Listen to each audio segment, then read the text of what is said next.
The Galaxy S25 Edge is remarkably thinner and lighter than your average flagship model, complete with the same One UI 7 experience and Galaxy AI features found on the S25 Ultra. But despite its impressive design, the S25 Edge's biggest shortcoming is its battery life performance. Apart from foldable phones, the designs of today's best phones haven't really changed all that much over the last decade I have been reviewing them. Each iteration has continually produced bigger phones, which seems to satisfy the appetite of what people crave. Samsung's taking a slightly different approach with the Galaxy S25 Edge, and I'm still not sure it's the right strategy. Although the S25 Edge looks very much like any other ordinary slate from the front and back, Samsung's focusing on its thin construction as a big selling point, all while including similar hardware as the S25 Ultra and other flagship models. But at the same time, the $1,099 starting cost of the Galaxy S25 Edge, which makes me wonder if the cost is really worth it, especially when the Galaxy S25 Ultra isn't too far off at $1,299. There is also the Galaxy S25 Plus to consider at $999, which offers nearly the same exact hardware. Samsung certainly does make it hard on me to decide if the Galaxy S25 Edge is worth its cost. A phone this sleek is an engineering marvel on its own and surely deserves a premium cost attached to it, but there are trade-offs that I'll go into detail in the other categories.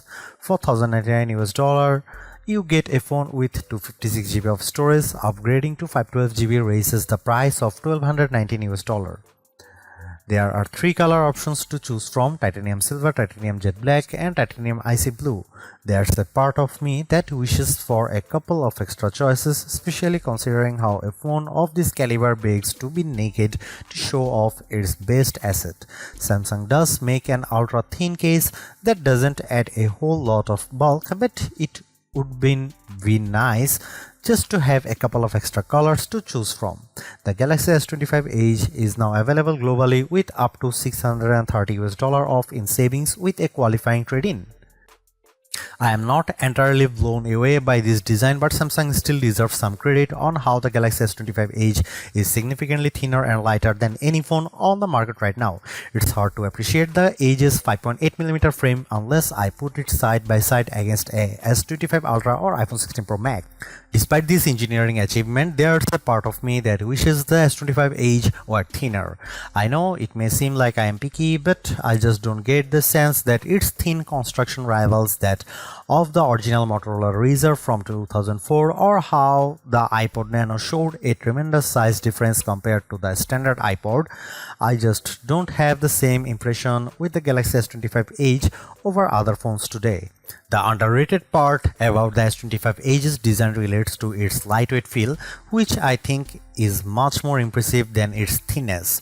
Tipping the scales at 5.75 ounces, it's much more palpable in my opinion, especially when the Galaxy S25 Ultra weighs in at 7.69 ounces.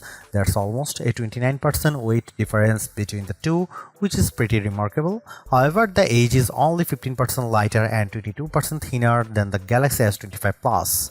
For a phone this thin and light, I have to admit the Galaxy S25 Edge still manages to feel incredibly solid, which is attributed to its titanium frame and Gorilla Glass ceramic 2 covering its display. Whenever devices get shrunken in size, they can sometimes feel fragile, but not this. It also helps this model features the same IP68 rating as the Galaxy S25 Ultra. After I reviewed the Motorola Razr Ultra 2025, I am less convinced by the Galaxy S25 Edge's design because Motorola's device is almost the same size, weight, and thinness, but it's a foldable phone. The specs show that the Galaxy S25 Edge beats the Razr Ultra, but they are a lot similar in reality. And this is exactly why I am not as enthralled by S25 Edge design. The first compromise the Galaxy S25 Edge makes to reach its thinner construction is the sacrifice to its camera arsenal. The rest of Sam's flagship line gets a triple camera array at the very least, but the Galaxy S25 Edge gets a dual camera setup instead, which consists of 200 megapixel main shooter paired with a 12 megapixel ultra wide.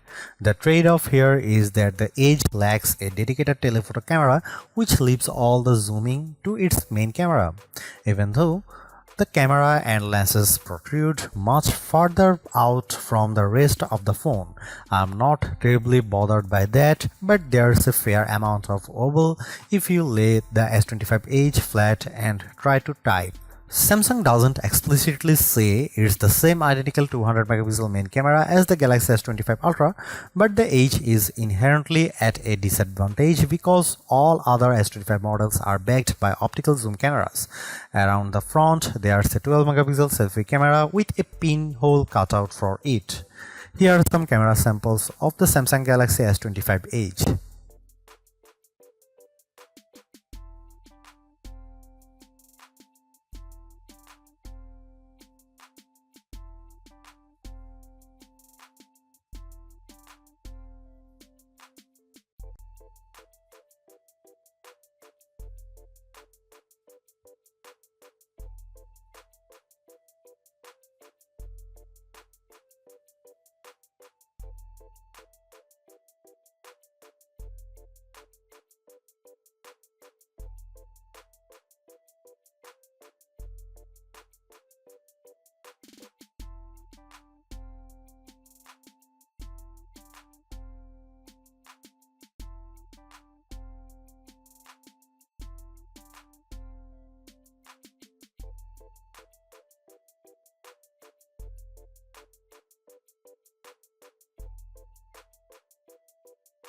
I really want to like the Galaxy S25 Edge, but it's difficult because I was hoping for much more out of this thin phone. First and foremost, the biggest trade-off in making me a phone this thin and light is that the battery life is compromised in a big way. I wouldn't be as critical about that if the charging speed were faster, but it isn't. The Edge's build construction serves as a precedent for all phones going forward, but it does pose a conundrum in the sense of how much value it offers by doing this.